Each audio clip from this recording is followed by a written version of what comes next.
Well, it's funny. The media is focusing on the cost of repatriating all of these people. What they're not focusing on is the cost of keeping them here. So one congressional survey says we're over $150 billion.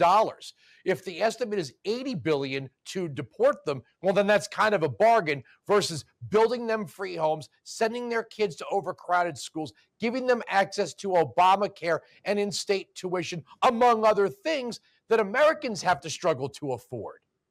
Oh, absolutely. I mean, we did a breakdown of this during the first Trump administration, and it's far cheaper to remove people than it is to let them stay. And the other thing these calculations never take into account is that a significant number of illegal immigrants will actually pack up and leave on their own once they realize that the party is over, and that's free from our taxpayers' perspective.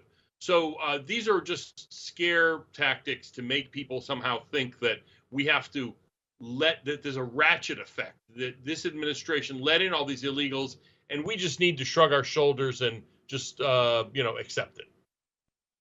Well, I know the Democrats would love to give legal standing to challenge our immigration laws to people in the country illegally, or at least foreigners. But the country rejected the open border. That was black voters, white voters, Hispanic voters, Asian voters, male voters, female voters, because it's easy to hang a sign out front of your home that says no humans illegal. It's another thing when your kids can't use the local gymnasium because there are migrants being housed there with no end in sight. This is the story of New York. This is the story of Boston. This is the story of Chicago. Residents in Denver are fed up with the mayor there. So when your local government, signs a sanctuary city policy, that's easy until 100,000 people show up to take you up on it. Then you got a real problem. And we could sit there and call these people hypocrites all we want. They got a taste of their own medicine and they voted differently in many cases. In many cases, but a lot of these sanctuary policies are still in place. And what that means is not that the police in Chicago, for instance, will be stopping ICE. They're not going to do that.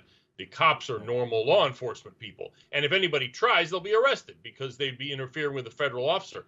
But what it does mean is they won't be cooperating. And so when the local cops arrest somebody for, say, drunk driving or beating up his girlfriend, who turns out to be illegal, they won't tell ICE.